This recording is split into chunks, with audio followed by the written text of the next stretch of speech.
covered everything I wanted to cover in this class, especially because of that last lecture.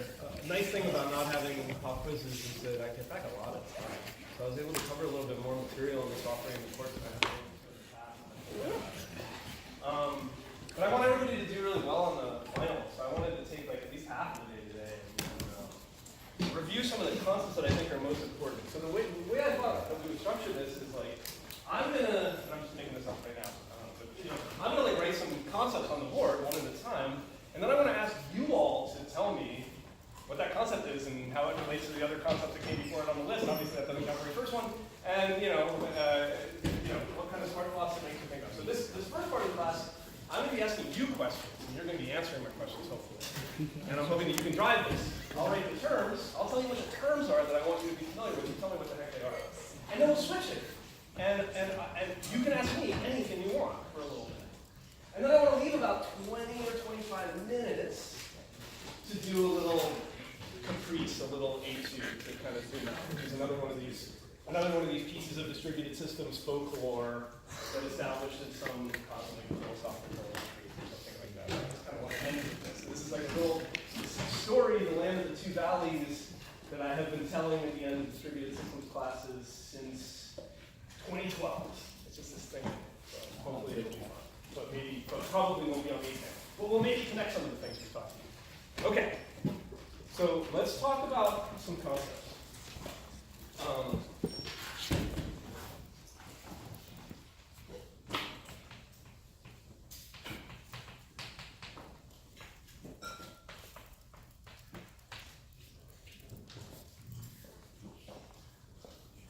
Somebody want to tell me about what we learned in this class about the relationship between causality and clocks? You're probably going to want to begin by attempting to define what causality is, although as we've seen, that's kind of a tricky one. Yeah?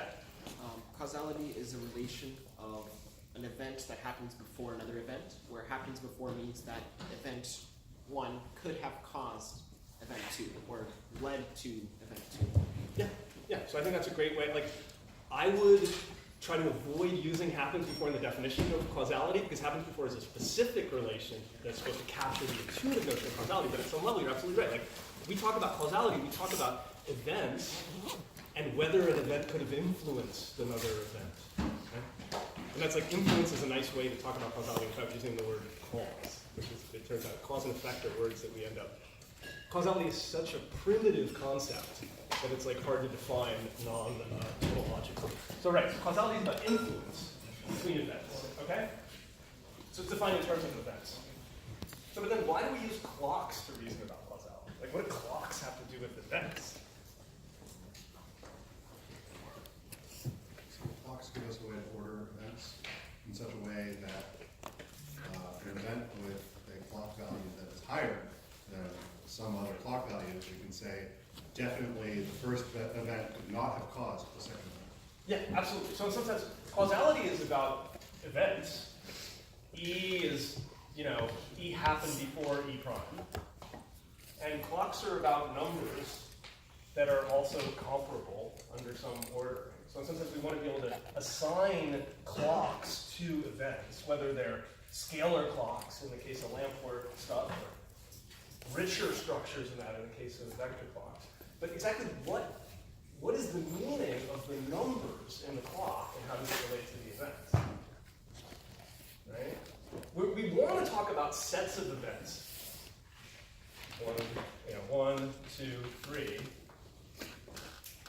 And this set, 2, 3. In some sense, I could talk about this set of events having come after this because all of the events in this are contained in this one. So in some sense, what the clocks are trying to do is to use just the cardinalities of sets of events, right? I can compare sets of events in terms of set inclusion, but sets of events are big things to pass around my system. So if instead I said, this is 3, the number of things that are in that circle, and this is 2, in some cases, if I do this carefully and cleverly, the ordering over the events is going to carry over into the ordering over the clocks. And so we can use these efficient mechanisms to reason about potential causality, when what we're really talking about is discrete events and containment of events. Right? And as we saw in this class, you could just, instead of setting vector clocks, every time you send a message, you could just append to that message all the other messages that happened before it, and that would work great. It just wouldn't be particularly efficient, because your messages would get there. Does that make sense? And that's why I always use this term that clocks are really they're really just a cardinality, a lossy cardinality abstraction over sets of events. Right? Okay, that was good. Anything else to say about causality in clocks? Maybe remind me, like, what we can use. Yeah. Lamport clocks are consistent with causality, whereas vector clocks characterize causality. Those are the words we like, but just so that nobody's confused by those words. What do you mean by that? Right. So a Lamport clock, if the Lamport clock follows two events, let's call it L1 and L2, or L1, E1, and C1. Right, let's do E. Yeah, great. What does that mean? Lamport clock of E1 is less than the Lamport clock of E2, then E1 definitely happened before E2. E2 happened. The other way. E2 definitely happened before E1. If E1 happened, if E1 happened before E2, then the Lamport clocks definitely reflect that. So there's one other thing you can do, which is to do the counterpositive. Right? Which is to say, if it's not the case that the Lamport clock of E1 is less than the Lamport clock of E2, it follows that it's not the case that E1 happened before E2. And I kind of made this point in class that, like, this is kind of all you can do. This is like the only mathematical noise that I can think of that you can do with Lamport clocks that could answer a question in a distributed system, right? You have these two events, and you're asking this question, could this one have caused this one? And sometimes knowing the values in the Lamport clock can allow you to answer that question in the negative. Unfortunately, as much as we might like it to be the case, if I'm given two Lamport clocks, I can't reason in the reverse direction and say, these Lamport clocks tell me that this event definitely happened before this one. Is that clear? It's super important. Will be on the exam. Does everybody get it? And so what you can do with one thing you can do with Lamport clocks, maybe there's other things, I can't think of them, is take two events and say, no, the Lamport clocks alone give me enough evidence to say these two things are not causally related. Good. And vector clocks characterize causality, and by that, all we mean is this. Bidirectional. If E1 happened before E2, then the vector clocks reflect it. If this vector clock is less than this vector clock, it means E1 happened before E2. And if we can do that, there's one other really cool thing we can do with vector clocks that we couldn't do with Lamport clocks. I might want to know if E1 happened before E2. And I might want to know if E2 happened before E1. Is that it? Or is that all the possibilities? Is that exhaustive? You can also tell if they're concurrent. Right, so because it's partial order, because this is a partial order, we know that these cases are not exhaustive. We know that there's also the case where neither of these things is true, maybe. We say that E1 is concurrent to E2. Why do we care if two events are concurrent? They're not causally related. Yeah, I mean, that's what it means for them to be concurrent, but why do we care as systems people? Like, why would I want an algorithm that allowed me to detect if two events were concurrent? Yeah? You can make them parallel. That's one reason, right? Is like, at least abstractly, if these two events can't possibly have depended on each other, which is what concurrency means, then they could run independently of each other on other sides of the world or even on other planets. So in some level, if you could detect the concurrency of if you could detect how many pairs there were like this, maybe you could determine how much your algorithm could be parallelized. Maybe you could use this as a way to figure out how much you could eat away at Amdahl's law. Like how small is that B? You know what I mean? So that's cool. But maybe more practically, we care about concurrency for another reason. It's not a good thing, it's actually a bad thing.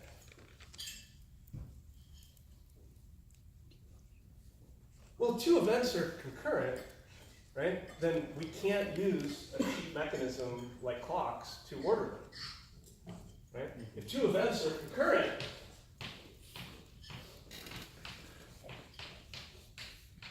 they could make our replicated system get into a disagreement. Because this event X and this event Y being unrelated by causality We need some other way to order them. And typically what that's going to look like is what?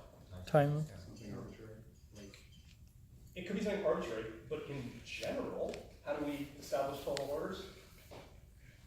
Rival order. We do consensus. And we all know what that's going to cost us. Right? So if in general we're unsure about, we don't know that we have causality, we know that we have concurrent events, we might need to order the concurrent events in a deterministic way so that every replica orders them the same way.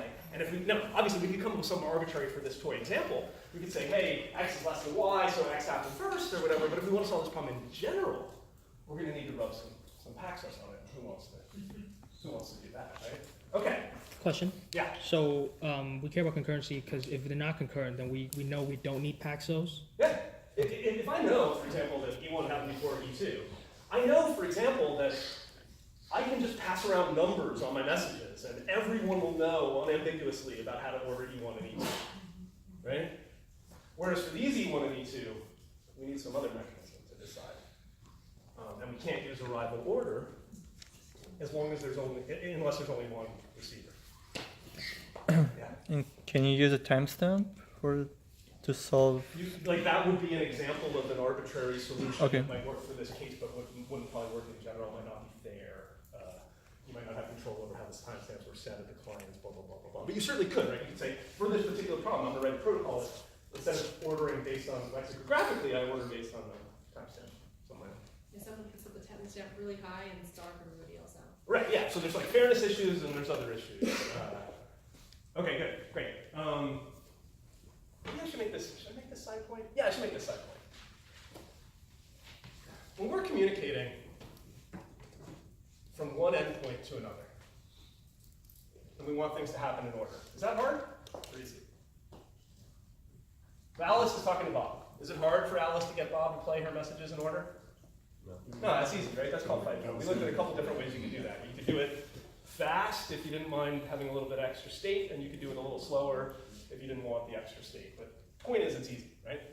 What if there's Alice, Bob, and Carol with many senders, and there's one receiver? Is that hard or easy? Harder. Why? You get to send things first. I don't think it's hard because D can just decide the total order based on arrival order, right? What if it's Alice sending to Bob, Carol, and Danny Boy? Easy or hard? So this was easy because we could just do FIFO, right? And this was easy because we could just do arrival order. can we just do send order? And what's this one? Is this easy or hard? Hard. Why is it hard? Because we don't know the time stamps on BCD. They have different time scales. Yeah, but can Alice just do FIFO to B and to C and to D since she's the only writer of the messages? Yeah. So that's easy, right? Because Alice can just you can use this, you just do this 3 times. Right? So these are all easy. So why did I say the total order was hard? There's 2 reasons. Because I left one off, right? Well, not that, sorry. Right? Alice, Bob, and Carol, Dan, Edgar, and Francis. Now we have a problem. Right? Let's just say that the data's going like this. Right? That's a problem. Right? Because Alice can make sure that everybody gets her messages in the right order. Right?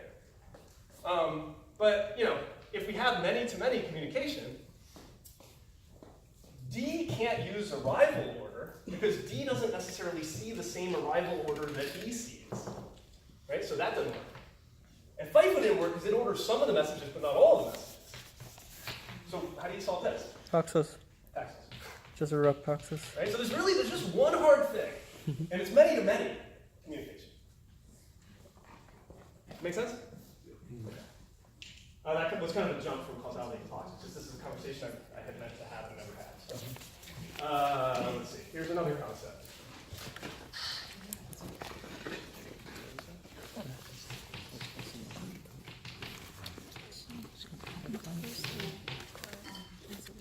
What's the atomic commit problem?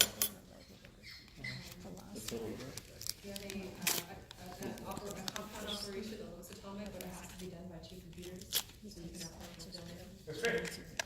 Great. I think in general, maybe the more general statement of the atomic commit problem, you don't need more than one computer, but in a distributed systems class, you definitely need 2 computers, where one can fail and maybe not the other.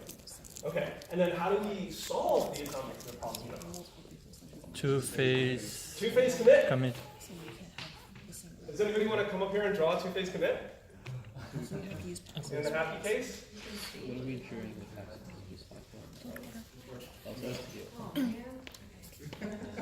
Cool. Okay, feel free to like help me out, because I remember, so let's say you want to do the operation like delete X maybe, and then move X. something like that. So I guess the first phase, right, would be like staging, okay, let me try to delete it and see if I can get it to be, get an act and see if B actually got it. So let's say I had like a staging area and I saved like X, so I'm gonna delete it from here, wherever I stored it. And then I'm gonna move it over, so here's a communication, hey, like move X. And then I guess you could have another receiving staging area to see if, okay, I can store the X that you just gave me, and then it would send an act back. Just out of curiosity, did anybody attend Pat Helen's other talk at 1 p.m.? So this is what Pat called careful replacement. Right? It's like a version of what he called careful replacement. Anyway, go ahead. I guess now I'm looking at this, I'm seeing like, it'd be a common knowledge issue, like how can A know, okay, once I got the act back, then I know that my X got durably stored in B, then I can like remove this and be chill? Is that fine with everybody? I think that's right. Yeah, so but what I was hoping you could do is like show me like in a Lamport diagram the actual steps of those protocols. So sometimes you show me all the like the systems work that you have to do to make something undoable, or to put something in a state where you can either roll forward or roll back, and you nail it. But what I also want to see is this, yeah. So I would have, the client would be like, hey, I want to, like, what would it say? It's gonna be coordinator. That's a coordinator maybe. Oh, okay. So that would be in the, that'd be the middle, that'd be the middle guy. Uh-huh. So, No. hey y'all, okay, Anybody so, want to help her out? yeah. It's a client coordinator and Yeah, AD. client coordinator AB, let's say. Okay. So CLC AB. Oh, coordinator. And give one more Good? ND. Okay. Good. I forget So the how. client sends a message to the coordinator, says I want to do a thing. Right. I wanna delete and And then the move. protocol begins. Or like move X, which would require. Yeah, move. Good. And so we'll tell A, okay, can you Prepare. Yeah, we call this prepare. like prepare, Move. move? And then A would try to. Oh, what? Tells B as well. They tell both. Yeah. Prepare. Move. Good? And then A and B are like, okay. Well, what did A and B do? And then A's gonna respond with, I was able to, well, A can only respond that, hey, I moved X when B gives it the act that I No. stored it right. It's like a happy face. You say, okay, Oh, wow, this is so hard to do. Wow, how do you do this? Okay. I know. It's So, so hard. I said, okay, I can do it. Acknowledge. okay, so A is like, yeah, I can do it. I mean, What was the very, thing? Very specifically, A says, I tried it and it worked, and so it will always work. So I promise to do it. Yeah, promise. Tell me. Promise face. So like, I'll do it. Yeah, I'll do it. I'm down. And then B says the same thing for And then B happy will face. say, I'll promise, okay, I'll do it. Cool, and then at this point, then the coordinator can tell the client. No. No. Coordinator says commit. Dude, where's the second protocol? Second phase. Yeah. So the coordinator says, okay, pull the trigger. I now pronounce you man and wife. Right? Then it can actually do it, right? No. Coordinator says to A and B, broadcast again, and say commit. Yeah, commit. And Commit. now they can do it. And then typically they respond to that commit, so the coordinator knows it happened, but that's sort of who cares about that. Does the coordinator have to hear the act back? To be Well, able the to know coordinator it's would like to happening? hear the act back, because then I can tell the client that you can go read those values. But it's kind of, in some sense, that's outside the protocol. So what you show here is good, right? So it's like, hey everybody, can you see if you can do something? Sure, I tried it and it's totally going to work, and now, I basically abdicate my right to decide what happens. Now the coordinator is the thing that has the right to decide what happens. Now, here's an interesting thing about two-phase commit. Yeah, all right. God bless you. So here's an interesting thing about two-phase commit related to knowledge theory and fault tolerance. Because like when I talked about knowledge theory in the last class, I kind of like made it seem like we just kind of, the more we talk, the more we know. The more messages we send, the more knowledge we have, and knowledge increases, and it's all good. And that doesn't seem to really be true. Like when you look at like the FLP impossibility, sometimes when you're trying to get consensus, you talk and you learn more, and you talk and you learn more, and then you talk, and then now you went back to a previous state of knowledge in some sense, right? Like because like we've decided that somebody's dead and they're not coming back, so we've sent some messages and said, okay, let's pretend this guy's dead and move on. And then the guy comes back, and we're like, oh shit, we need to like roll back. So in some sense, knowledge doesn't necessarily just keep going up.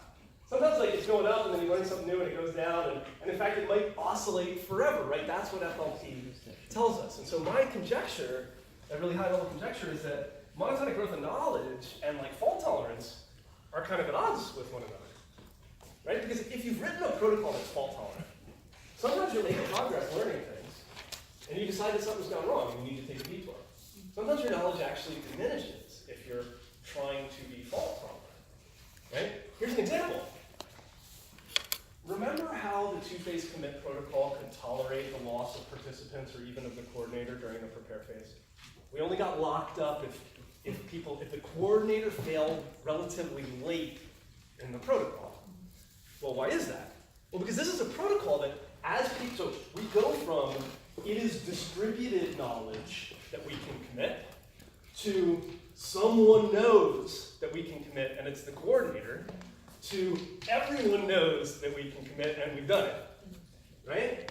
Problem is, when we go from there is distributed knowledge that we could commit to there is centralized knowledge that we could commit, the protocol also goes from a phase in which anybody could decide to abort. And so the protocol can tolerate faults and just the way out is aborting.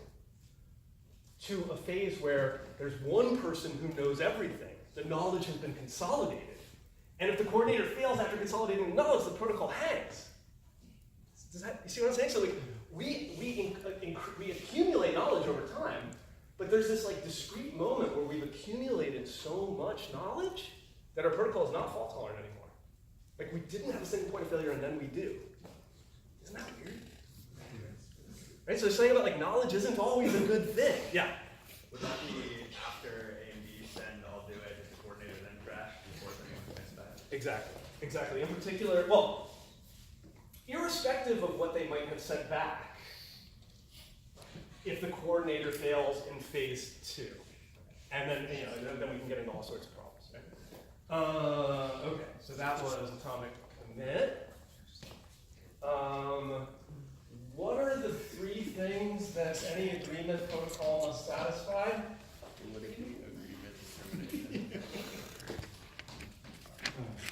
Which one does two-phase commit not necessarily do? What about Paxos? What about leader election? Nice. Well done. Those were just random By this guy who works at Amazon about leader random election guess. on Piazza, you might enjoy it. Okay, good. I can spend all day talking about Paxos, so I'll save Paxos stuff for the AMA section.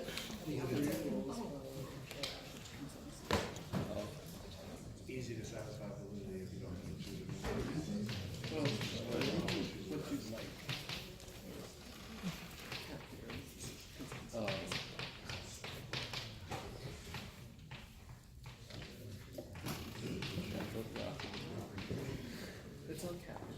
You might find a question on the exam that says something like, talk to me about the relationship between consistency in a distributed system, conflicts in a data storage system, and ordering.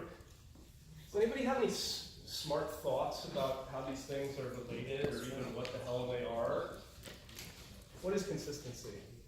And how is it related to the notion of conflicts or the notion of ordering? Yeah.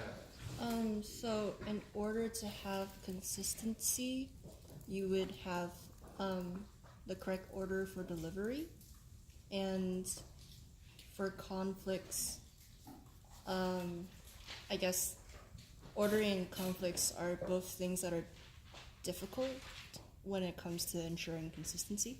That's for sure. I mean, I think like it's certainly true that we looked at various ways in which ordering can be used as a mechanism to ensure consistency, right? But to get a little bit more specific, what do we mean by consistency? Like, what is strong consistency in this class?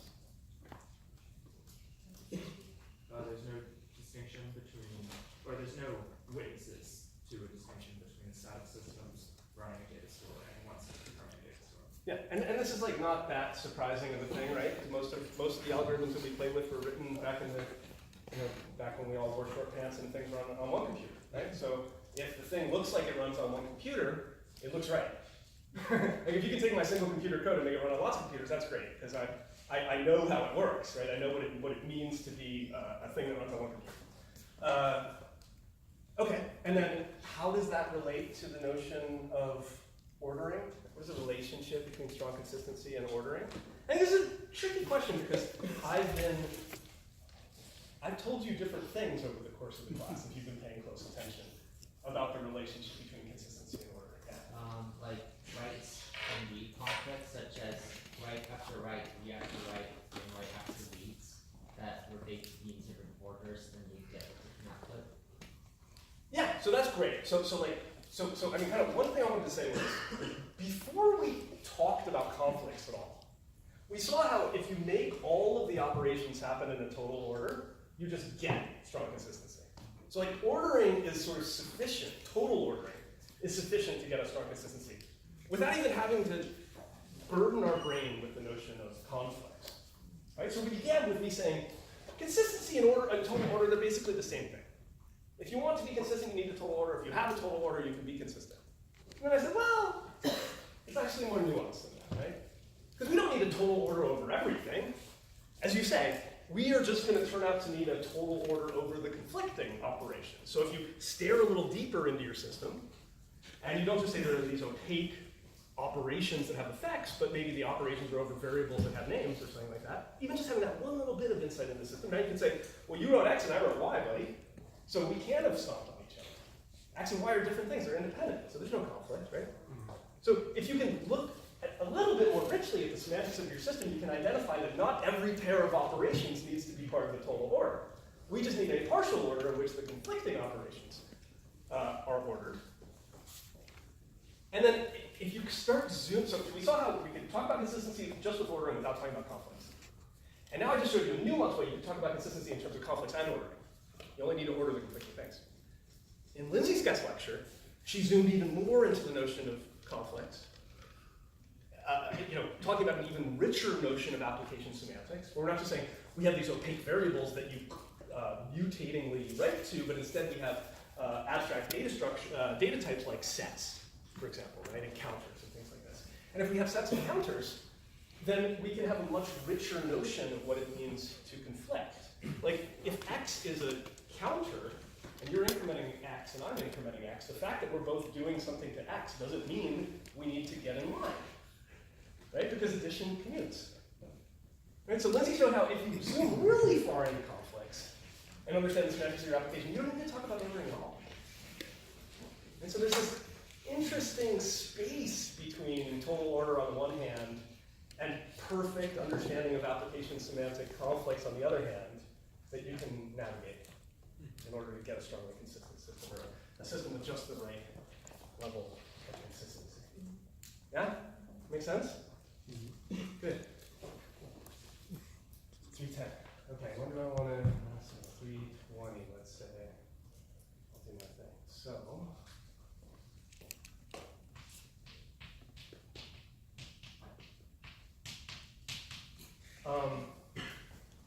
once you've studied all the fundamental stuff in distributed systems and learned what causality is and how to write Paxos and all that easy stuff, you get into like the hard stuff, the world where, you know what protocols you need to do X, Y, and Z. Now you have to sort of navigate this zero-sum game.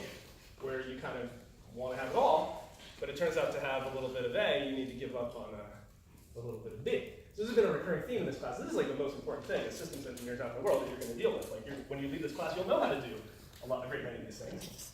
But you never really learn how to navigate the trade-offs, right? Navigating trade-offs involves understanding the demands of the application, not just the demands it's making now, but the demands it's going to make in the future as its workload evolves, and making the right choices, right? To the extent possible, you want a system that has knobs, so that the trade-offs don't have to be fixed ahead of time, can be navigated as you go, right? So for example, quorum systems are a system that we study that happens to have knobs that people debate how useful they are in terms of navigating trade-offs. But I think it might be worthwhile to take a moment and talk about some of the trade-offs we have talked about in this class. What is your favorite trade-off?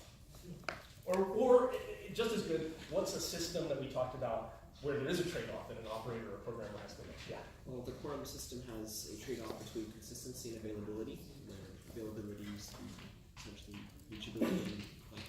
So it's really interesting that this is the first one to come up because, like, this is fine. And in fact, the Dynamo authors say this, and this is arguable, but I disagree because I think that like you've either set the knobs so that you're consistent, or you haven't.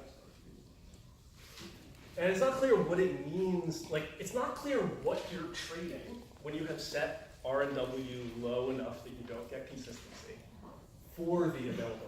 Like, I know if I set R and W to 1, I'm as available as I can be. But how much less consistent am I than if W was 2? And so I think, like, in some sense, that in principle, they give you this trade-off. But there's no principled way to navigate this trade-off using R and W.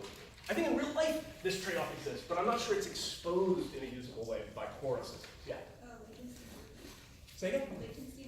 That's great. So what's an example of, because this came up a bunch of times, but what's an example of a system in which we talked about navigating this? Chain and primary backup.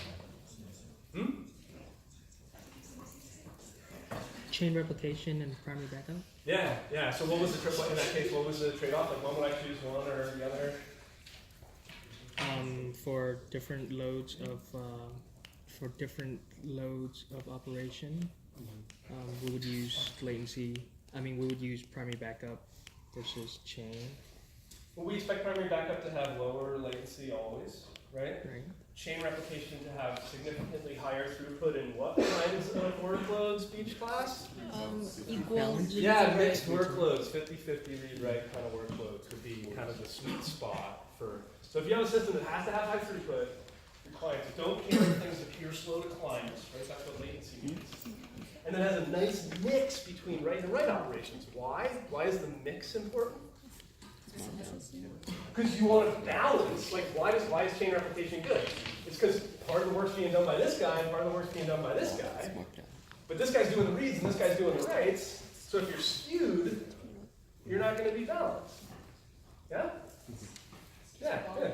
So latency and throughput. Any other place we went to the latency and throughput trade-off?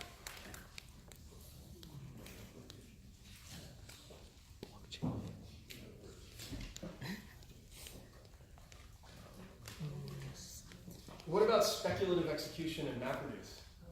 Scheduling stragglers, right? Because every time I schedule a straggler, I decrease the likelihood that my computation is going to have high latency because that new guy might get to the finish line before the straggler. End-to-end shorter time. However, that guy who's doing the speculative work can't do normal work, right? Speculative work is stuff we do twice for nothing. Well, we don't do it for nothing. We do it for nothing. You say, how the more times we do this, the less bits we're going to be able to push through that system. Any other trade-offs? This is a big one. Latency throughput is probably the big trade-off. Yeah? In database systems, the choice between concurrency control? Yeah, but in what way is that a trade-off? If you use optimistic concurrency control, you tend to get lower latency because you're not spending time waiting on locks. Lower throughput because you do speculative work. Great, absolutely good. So it's exactly the latency throughput challenge, right? Because optimistic, well, anytime you have speculation, whether you're doing speculation on a processor pipeline, or you're doing stragglers in MapReduce, or you're doing optimistic concurrency control, what you're doing is you're saying, I have resources, and I'm going to use the resources to do work that might or might not be good work, right? I'm going to speculate Now I'm supposed to add 2 to something, and I'm just going to guess that it's 3 because the pipeline hasn't gotten there, and I'm going to say the answer's 5. And when 3 comes in, if I was right, I don't have to go do that computation, but if I was wrong, I have to throw the computation away. Right? So speculation always takes resources and spends them on something that might not be good. What's the benefit? You're done early. What's the drawback? You might have to do it again. Right? So in the same sense, there's all the throughput that you're not going to get is going to be the work that you spent on those optimistic transactions that had you abort. Right? But any other trade-offs besides latency and throughput that we talked about? Yeah? The partitioning trade-offs. So trade-offs between partitioning mechanisms. Yeah, that's great. That's great. So like, or the things we looked at in core, like fast routing versus low footprint, right? Versus stability, right? All 3 of these are kind of this sort of 3-dimensional trade-off, right? What's an interesting one that kind of came up in the context of map reviews is like programmability versus correctness, right? So like, if you do stuff in map reviews, you get correctness and performance for free. It just works. It's just fault tolerant. It just works. In exchange for that, you couldn't write that simple plus code that you wanted to write. You had to write these weird Lisp functions. You have to kind of do this. I have this problem, and I know how to solve this problem in C, at least on my laptop I do. Maybe not on a cluster of thousands of machines, but I know how to solve this problem in C. I've been doing it my whole life. And you're telling me in order to do it correctly, I have to like encode it into some obscure functional language I wrote. So it's less programmable in some sense, both because it's like a less expressive language and also it's kind of an arcane obscure language. But you're willing to do that extra work for all the things you get back. Yeah? Like in the KY's program, the trade-off between resources and fault tolerance. K-version Oh, program. K-version programming, right? I mean, sort of like, you can always just say like money versus correct. Like we could just go on forever, I guess is kind of the point. It's good that we read the bottom of the blackboard, but this is where it gets fun, right? Because first, there's something you need to solve, and you solve all the easy things. Okay, I'm gonna need vector clocks. Okay, I'm gonna need reliable delivery. I'm gonna need access. I'm gonna do this. Okay, and that was easy, because I know what I'm doing. Now comes the hard part. How do I tune these things? How do I decide what the actual needs of my application are? Okay. 3:18, and I could go till. No, let's do AMA. What would you like me to talk about for 10 minutes? Yeah. Can you talk more about optimistic concurrency control and just Sure. I want to go quick, so I'll just do it with my words. Remember I made this distinction between you could sort of ask for permission. That is to say, you could not do a thing until you knew it was safe. The obvious way to do that is to like obtain locks, do mutual exclusion. Like I'm going to get locks before I do things, so I know I'm the only person who's operating on those things. I know there's no conflict.